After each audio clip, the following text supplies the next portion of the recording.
Welcome to Luca and Miguel. Enjoy the video. In this video, I will show how to make caramel topping.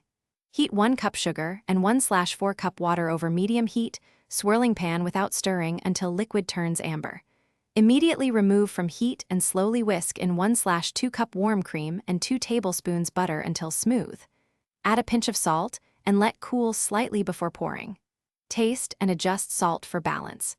Store in a jar and reheat gently before serving. Control the heat and watch the sugar closely because a few seconds change results. Use medium heat and swirl the pan so crystals do not form, and never stir with a spoon. If you see granules, add a teaspoon of warm water and continue swirling until even. When color is amber, remove from heat immediately.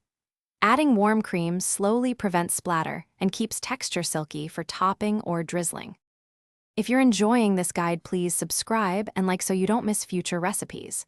Quick recommendation: life's too short for cheap socks, so go darn tough with a lifetime warranty for cozy feet while you bake.